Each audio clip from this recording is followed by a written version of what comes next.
Ladies and gentlemen, good day and welcome to the Precision Camshafts Ltd earnings conference call for Q2 and FY25.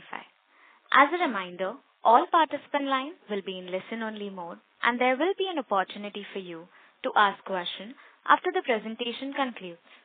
Should you need assistance during the conference call, please signal an operator by pressing star, then 0 on your touchtone phone.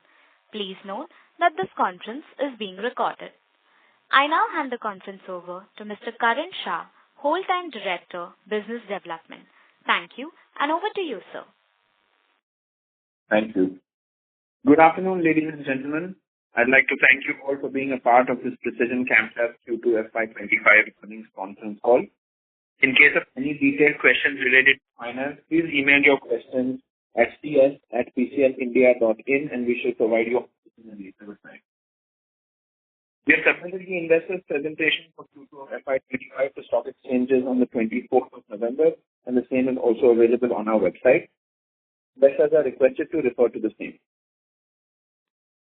I'm pleased to announce that Precision Camshafts Ltd, on a standalone basis, has achieved a growth in top line as well as bottom line in this quarter, despite the challenging economic conditions. Q2 revenue increased by 6.33% quarter-on-quarter to 181 crores, and our net profit reached 18.36 crores, up from 18 crores in the previous quarter. Our subsidiary Menco has also shown improvement. Menco's total income for the current quarter was 13.04 crores with a net profit of 0.45 crores for this quarter. This positive shift underscores Menco's effective turnaround and its operational improvements. While the Indian market had remained insulated over the last 1 year, we are now starting to see headwinds there as well. In Germany, our group company MFT has achieved some stabilization amid these turbulent times. MFT's total income for the quarter was 27.3 crores. And despite the ongoing challenges, MFT remains focused on diversifying its product portfolio by introducing new customers and components. However, I must say that we are facing great challenges and strong headwinds with our e-mobility subsidiary EMOS in the Netherlands. There is a revenue dip which is largely due to the overall recessionary environment in Europe, delayed decision-making by the municipalities on capital investments, withdrawal of certain subsidies in Europe, the Russia-Ukraine conflict, amongst other things. This geopolitical instability has caused a shortage of parts and increased volatility in vehicle costs as well. EMOS earned a total revenue of 17 crores in the last quarter compared to 46 crores in the previous quarter, and the outlook is still muted for the next 2 to 3 quarters, post which we can expect some recovery. Turning to our e-mobility efforts in India, we have started with the commercial sales of our retrofit solutions for several customers across India. Our close collaboration with large fleet owners over the last 1 year has now started seeing some traction. The demand pickup in this business is slower than expected, but has started. In summary, Precision Camshafts Ltd continues to navigate opportunities and challenges with resilience. We are committed to delivering value and driving growth across our diverse portfolio. Coming to the financial performance of the companies, on a standalone basis, PCL, which houses the camshaft business, had a total income increase by 6.33% quarter-on-quarter to 181 crores. EBITDA margin was 20.5% and PAT margin was 10.1%.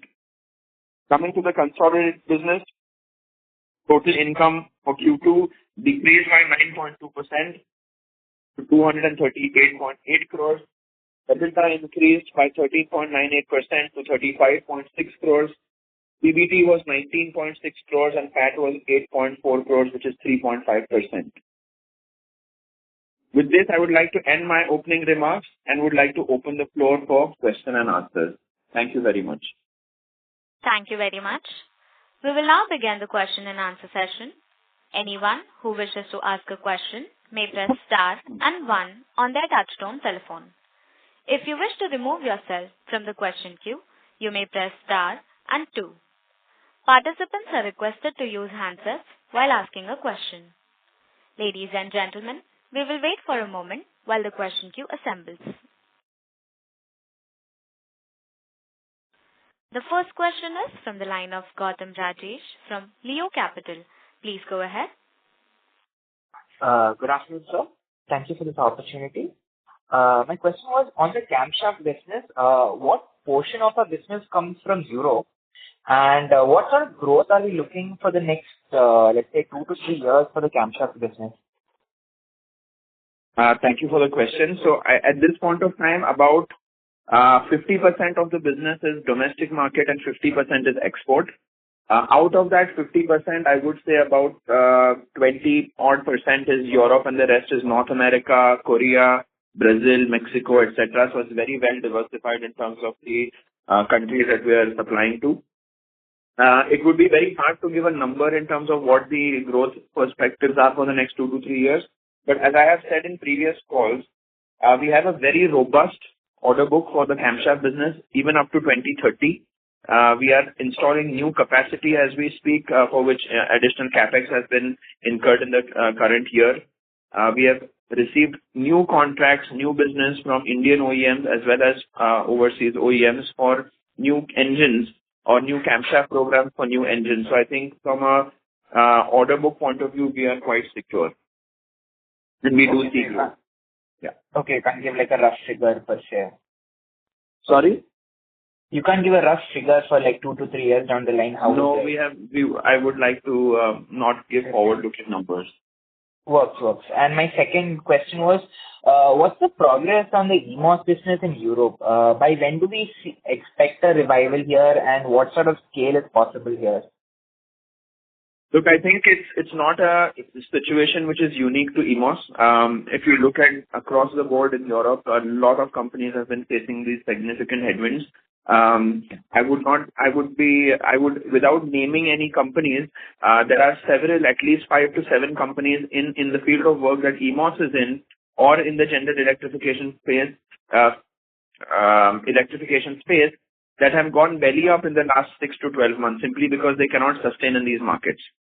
A lot of this is driven by the fact that there is a significant delay in decision making from the government side in terms of buying of these various electric mobility assets. There is a lot of shift of subsidy which is going away from e-mobility towards the war efforts that are happening on several fronts in Europe.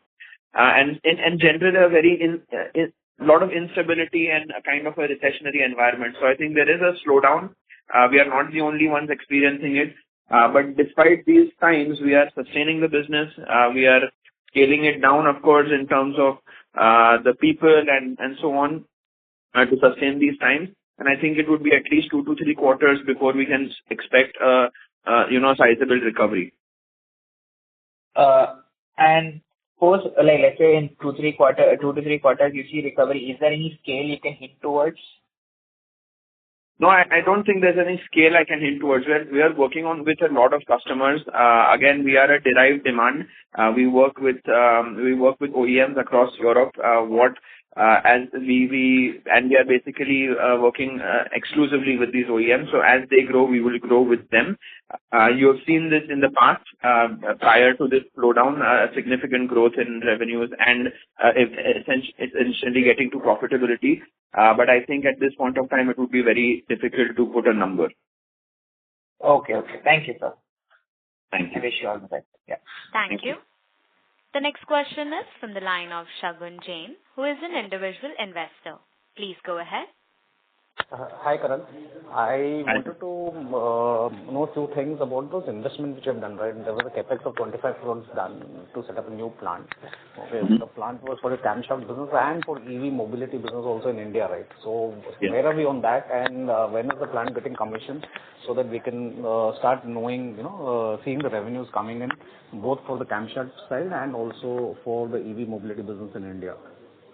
Yeah. So the investment is still underway. The plants are being built. The plant should be ready in the next 2 months, let's say. But then it will include additional 10 to 12 months of setting up the machines and so on. That is not what is being done right now. It's only the plants that are being built. So towards the end of next year, we should see start of supplies from this plant, which is for contracted business with customers in India and overseas for camshafts.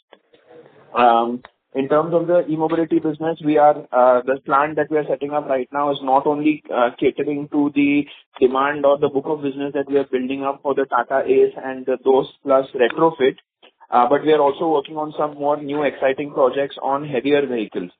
There's not much that I can say at this point of time beyond that, but this plant will be utilized for the retrofitment of the small LCVs as well as certain very specific and special applications of heavier trucks for the Indian market. But I will speak a lot more about that at the appropriate time. Okay.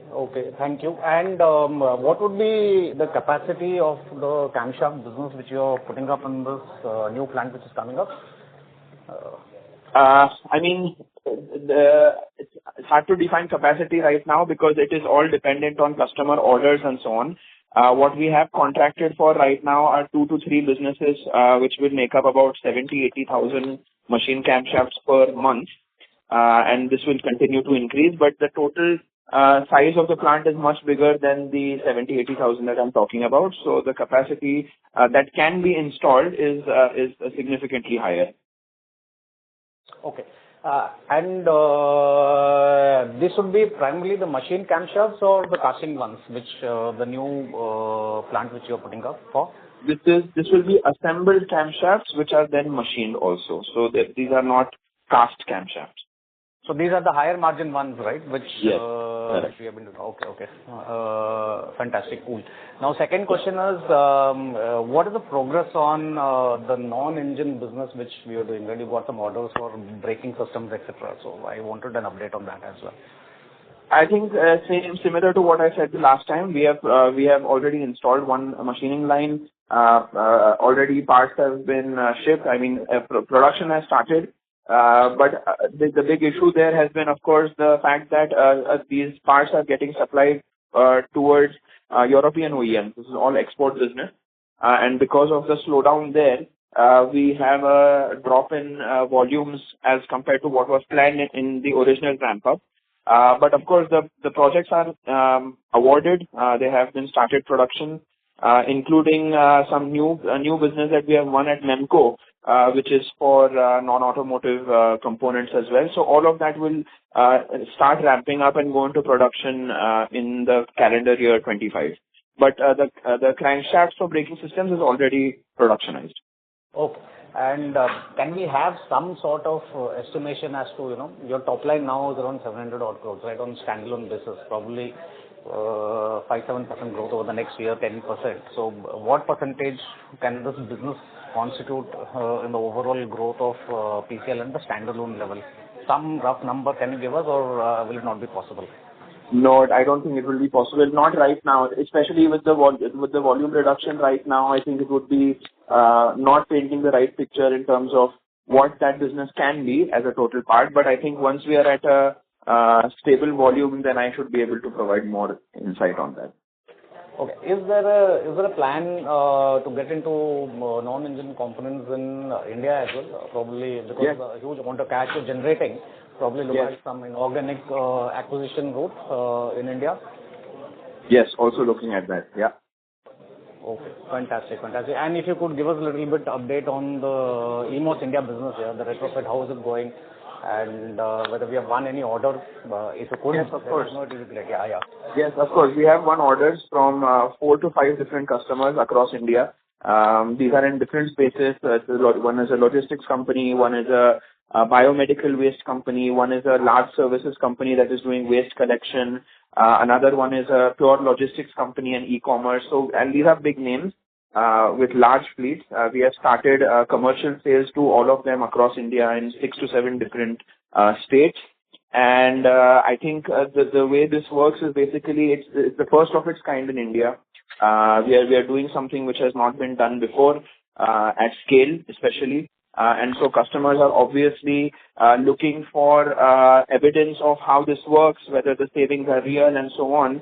And so it will be a slow start, but we are quite optimistic about it because we have seen certain customers who have said, okay, let's start with 5 vehicles. Once they are successful, we do 10, then we do 50, then we do 100 and so on, right? So we have an idea of what the total size of the fleet can be. but it's a slow ramp up, and we have to build the trust with the customers. We have to explain to the customers that this is the right solution for them. It will work in the long term. How does service work? How does warranties work? Things like that, right? So it's kind of creating a new space in itself. So it will take a little bit of time. No problems. We are not in a hurry, Karan. We just want to know, how is the business proceeding, and is there a way you could tell us what would be the total vehicles all these 5-6 customers have, so that we as analysts can estimate, some numbers in our mind, total number of vehicles which we are. So there are about 5,000 odd vehicles just between these 5 customers. Oh, fantastic.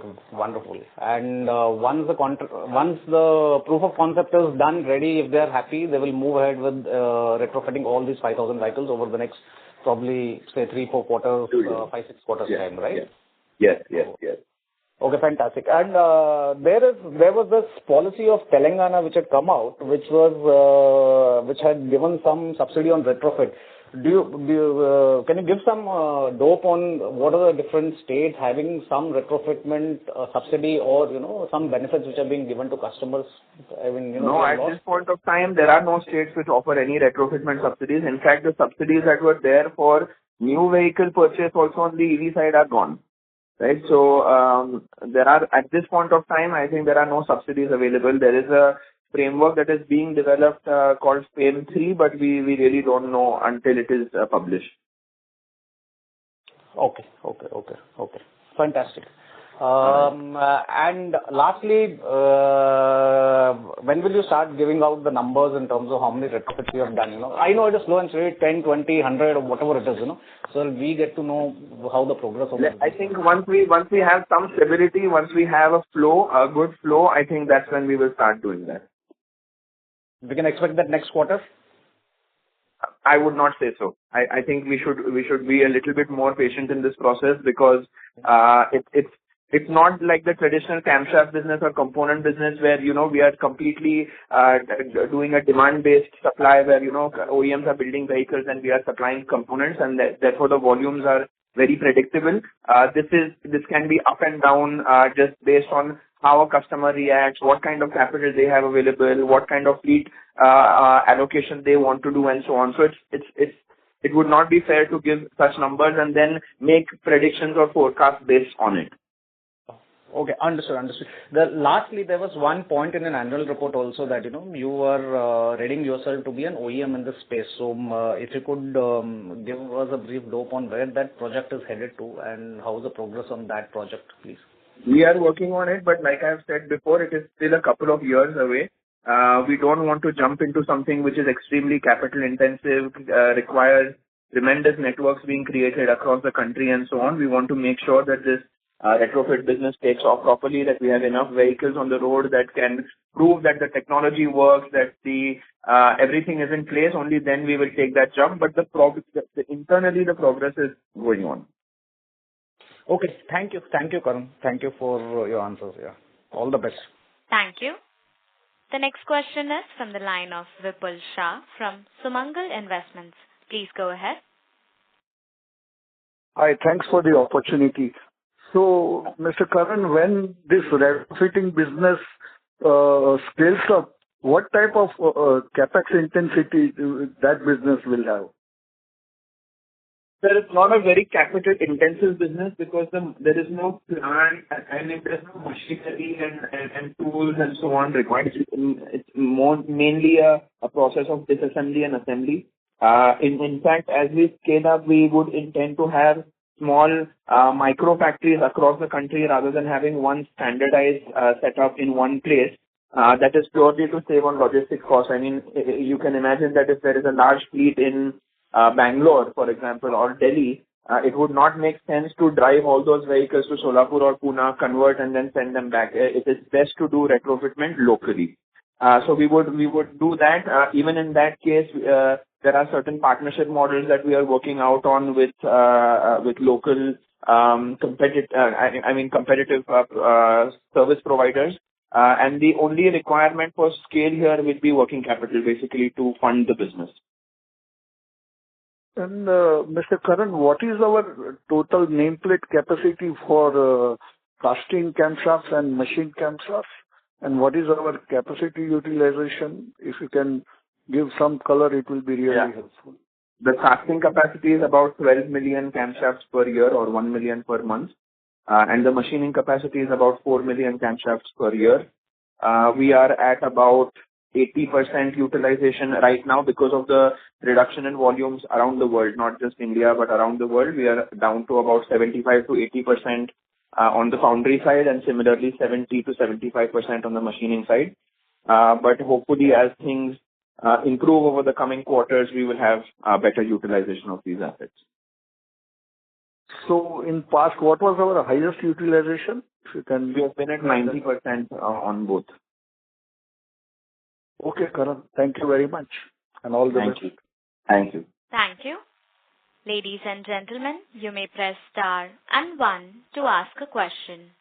A reminder to all the participants, you may press star and 1 to ask a question. The next follow-up question is from the line of Shagun Jain, who is an individual investor. Please go ahead. Karan, besides the business side of things, I wanted to check with you on the balance sheet side. Now we have generated around 75 crores of cash in the first half of the year. We have more than 250 crores of cash lying on balance sheet. So, is there a plan in action to use that, or probably return some of it to the shareholders via a larger dividend or a buyback or something like that? So I think the primary plan is, of course, funding investments, whether it is Thank you. As I was saying, the capital allocation is mainly towards new investments in the camshaft business as well as funding the EV business as it grows. I think besides that, what we are intending to do is expand on our solar capacity, which is today's 15 megawatts. We intend to double it in the next year or two. This is because we have significant part of our expense on the camshaft side, especially on the foundry side, is power, and we would use some of this capital for expanding on that capacity. We are, like I said, also looking actively for inorganic opportunities, but that needs to be at the right time, the right company, and so on. So there will be some amount earmarked for that. But I take back your suggestion on buybacks and so on, and we will discuss this internally with the board. Yeah. And this MFT business of yours in Germany has this seems to be in a long-term, problem. It is not completely, revived, or it's not in our. If I can say, we don't seem to have control over getting it into profitability for whatsoever reasons based out of Germany, right? So, is there any thought of looking at divesting that particular entity because it's not making any money and we are throwing in a lot of cash, right, to that entity over the last few years we have done it. So, and your thoughts on the same, if you have any. I would refrain to comment on whether we divest it. I think we are putting in a lot of effort from the India side as well as from the German team to recover the situation. I think there are some factors that are completely out of our control, which it's difficult to manage that, but some that are in our control, we are trying to. I must add that yes, it has been not profitable over the last couple of years, but it is not draining on PCL, right? We are not funding MFT's losses through PCL. It is still managing in liquidity and cash flow by itself. There is a standalone company by itself, and there is no transfer of funds from India to MFT to sustain that company. So our best efforts are there in order to revive and turn around the situation there, but it's a little bit difficult. Okay. So then we might consider a sale of the company as well, right? Probably. It all depends on the situation. Okay. Thank you, Karan. Thank you. Thank you. The next follow-up question is from the line of Vipul Shah from Sumangal Investments. Please go ahead. Mr. Karan, you said you want to increase the solar capacity from 15 megawatt to 30 megawatt, right? Yeah, something along those lines. Not the exact. So what will be the capex per se? It would be similar to what we have done right now. So the total investment was about 60 crores for 15 megawatts, including land and panels and permissions and so on. So it would be similar to that. 60. Hello? Hello? 60 crores, right? 60. Roughly, yeah. Okay, thank you. Thank you. Thank you. Ladies and gentlemen, you may press star and 1 to ask a question.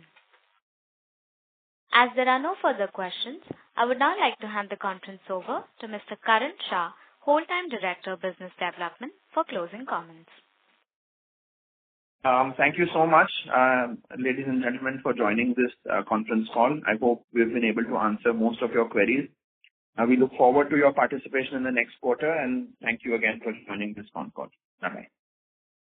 On behalf of Precision Camshafts Ltd, that concludes this conference. Thank you for joining us, and you may now disconnect your line.